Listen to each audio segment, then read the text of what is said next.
welcome to Unsightly Opinions. If you're new, my name's Tamara, and today we're going to talk about a really complex issue. We're going to talk about the do's and don'ts of disability language. If you've ever wondered what's appropriate to say, what's not appropriate to say, and you've ever been worried about putting your foot in your mouth and offending someone, you're in the right place. Language is incredibly difficult to discuss because it varies so significantly depending on where you are and when you are. Language is constantly evolving, so I will be speaking from my perspective. I will be sharing my opinions on language and the general idea of what is acceptable where I live here in Canada and more generally in North America. If you're from somewhere else in the world, I believe that most of these should still work for you, but I always welcome a really healthy debate in the comment section down below. I love to know what you think. I think that's the best way we can grow and find a consensus on language and understanding is by discussing it, not by tiptoeing around the issues. So before we get into the do's and don'ts, I think we need to define a couple of specific terms. We're going to talk a little bit about the two models of disability because that's where a lot of disability language evolves from. Models of disability try to explain different ways that disability affects a person. Socially, medically, financially, societally, and all the different aspects that affect a person because of disability. The biggest model is the medical model of disability, and even if you've never heard the term before, you're probably familiar with it. This is the model that relies on biochemical methods. It's the model that medical doctors, people in healthcare, people in research use to define disability. It describes a person as being disabled if they have abnormalities or deficiencies as defined by standardized medical values, whether that's a defective gene, a blood abnormality, a physical change to how a person looks from what is, and I use air quotes here, normal. The medical model defines that a person with these abnormalities or differences inherently has a lowered quality of life and needs to be fixed or cured in order to become fully functional and integrated into society.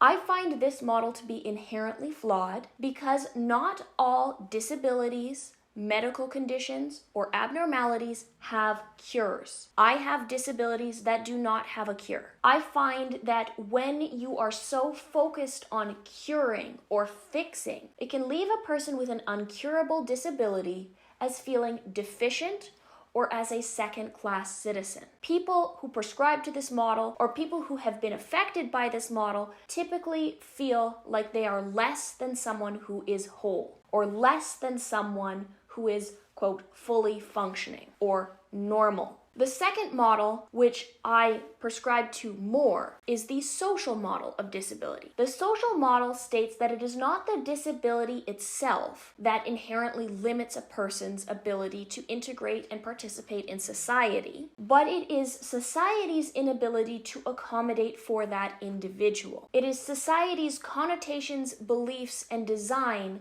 that prevents a person from integrating fully and participating in society. I believe this model better suits my disability because when I am in a space that I have designed for myself, when everything works the way I need it to work, I don't feel disabled. When I have all of the tools I need in my own space, I don't think there is anything that disables me or limits me from doing anything a sighted person can do. However, when I go out into society, I meet roadblocks and barriers all the time. Now, am I saying that I would not have struggles or challenges if society was better designed? No, but I'm saying it would make life a lot easier and I would be able to participate more fully if society had a more universal design. If there was universal braille labeling, or large print labeling for people who are low vision, if there were better tactile maps or accessible entrances or descriptive video for movies, it would make my life a lot easier. I feel more disabled when I go out into society because I meet social stigmas and social beliefs that I am incompetent and I am incapable. I think I can participate in society, and I believe that anyone with a disability whether they are neurotypical, neurodiverse, whether they have physical, cognitive, behavioral, or mental health disabilities, they can participate and find a way to be a productive member of society. But I feel limited by the fact that society was not designed for me. Now let's talk about the language that came about as a result of these models. You have probably heard the terms, and some of these are a little bit out of vogue, so I am using them for educational purposes only here. Crippled, handicapped, retarded. These terms are generally not helpful and not useful when talking about disability, simply because the connotation of these words is so awful. Crippled and handicapped have come from the medical model of disability. These are medical terms. So is retarded. But because of how society took these terms, they are almost never used in the disability community, and I would strongly advise you never to use them to describe someone with a disability. What these words mean is that someone is incompetent, incapable, and lesser than someone who does not have a disability. Am I saying people with disabilities are better than those without? No, absolutely not. But what I want to do is lower some of the barriers to entry and acceptance. It can be really important to use person first rather than disability first language, or what they call identity first language. Identity first language is more common in medicine. People are their diagnosis. That COPD patient, that blind patient, that deaf patient. You use the disability first. The disability becomes the person's identity. I find disability first language or identity first language to be really unhelpful because it associates the person with a disability as having one or more stereotypical characteristics, which may or may not apply to that individual. When you think of the word blind, you probably think of some very specific things.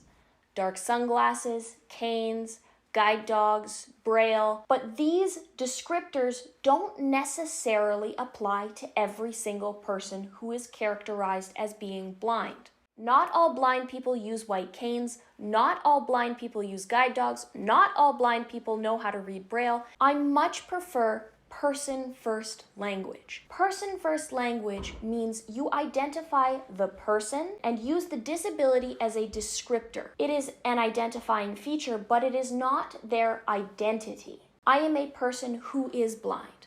I am a person who has blindness. I am not a blind person.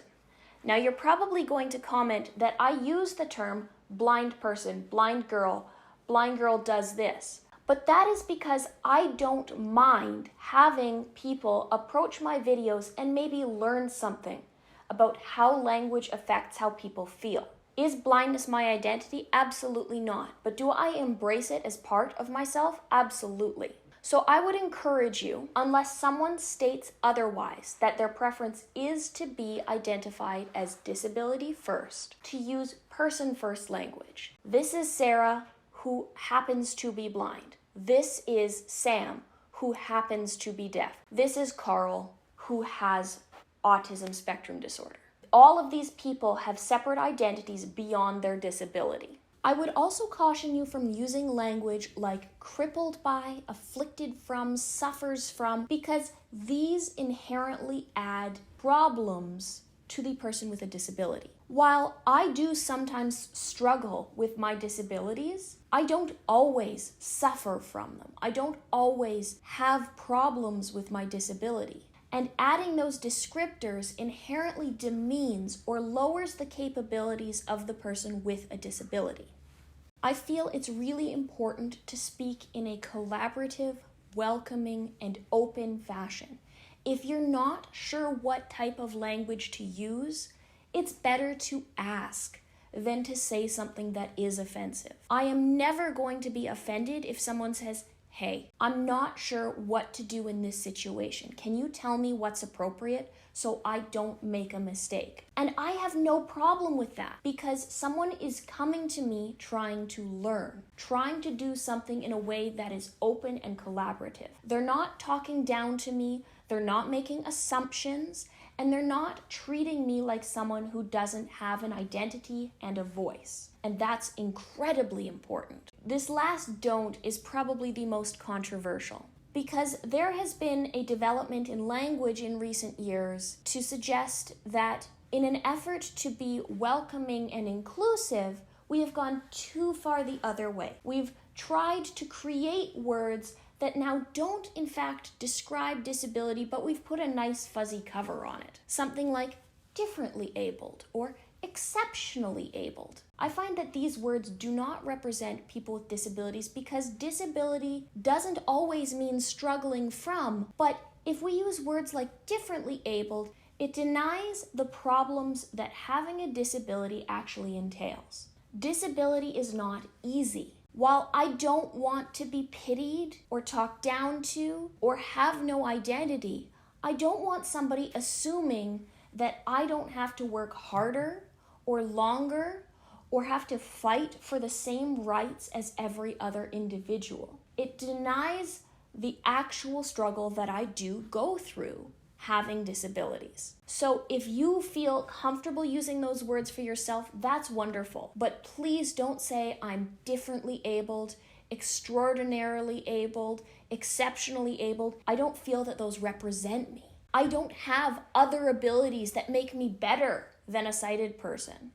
I don't have different things that mean my hearing and my taste is so much better. I just pay attention to them more.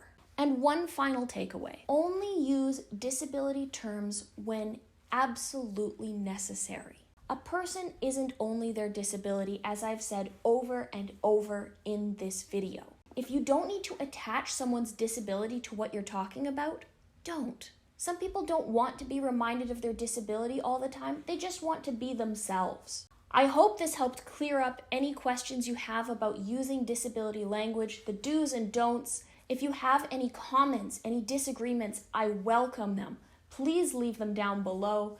Don't forget to subscribe if you like content like this. I have a lot more on the way. If you want to keep up with me in between uploads, I have an accessible Twitch stream every Tuesday and Sunday night, 7:30 Mountain Standard Time, linked on screen and in the description box down below. And I have my other social media where you can keep up to date with what's going on in my daily life. I'll see you next time. Bye for now.